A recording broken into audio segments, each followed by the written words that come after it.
Hi, for more on this, I'm joined by Betsy Rosenberg. She's an environmental media host and journalist who's been reporting on climate issues for roughly 20 years. She's also a contributing author to Climate Abandoned. We're on the endangered species list. And Betsy, you make a very interesting point, and that is that we think of green energy workers maybe as solar panel installers or people like that. But in fact, you mentioned that we're going to need climate-trained journalists. We're going to need climate-trained teachers and all sorts of things well beyond the energy sector. Exactly. We think of technicians, we think of engineers, and that is a big part of it because we have to change our whole economy and greenify it. There will be charging stations that need to be built. Perhaps we can retrain the oil rig workers because they're used to being out in the ocean and have them building wind turbines. Perhaps we can take the coal workers and maybe teaching them to code is a stretch, but we can teach them to build the high-speed rails that we need. But beyond that, it's really a matter of expanding our thinking. When I speak to high school and college students, I say, whatever you're interested in, be it law, medicine, being an engineer, being a journalist, a writer, just put a green twist on it, or a twist of lime, as I say, and you will be in demand because the green jobs have not been out there. Even though we've been talking about them for 15 years till we're blue in the face, they really haven't been. But this is a new day. It's all changing, and we have to create those jobs. And it's up to the people who are going into the world now, especially, to keep this in mind. Because look, we're here in terms of sustainability in this country and world. We need to go here.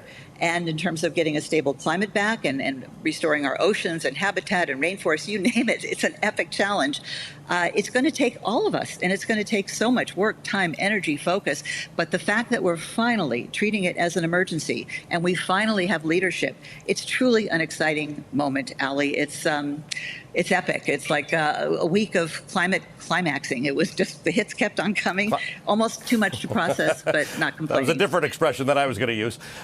We are 4.25% of the world's population. We're 20% of the world's fuel consumption, and most of that is associated with driving and transport and trucks in the United States. Sure, we use it for heating and industrial reasons, but we use a lot of it for driving. We have just had an announcement from General Motors that by 2035, you're not going to be able to buy an internal combustion engine vehicle from General Motors. That is huge. That is such a major piece of our consumption. It is epic, and GM has an interesting history, kind of stop and go with electric cars. I don't know if you recall, Ali, but back in the early 2000s, they leased the first electric vehicle, the EV1, to about 5,000 happy environmentalists in California because of a ruling by the California Air Resources Board that there had to be a certain number of zero-emission vehicles. So they could have been out ahead. We were ready to call them green motors by now, but instead they killed the electric car. If anyone saw that film, they weren't the only ones, but it was a big part of it.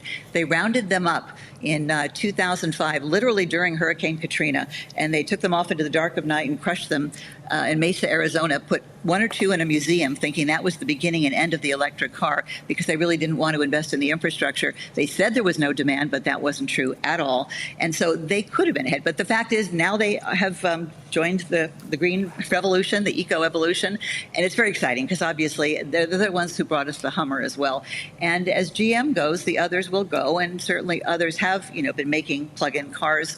Volkswagen has made a big commitment to clean cars, as well as Ford, and the European makers especially. But to see a big American automaker make this commitment, and again, they've been spotty. They've been like putting the brakes on, putting the accelerator on. They've been kind of unsure, but as soon as Biden and Harris were elected, they made a big push, and the announcement actually took other automakers by surprise. Betsy, good to see you. Thank you for joining us. Betsy Rosenberg is an environmental and climate journalist, a green worker, if you will. Thank you for being with us.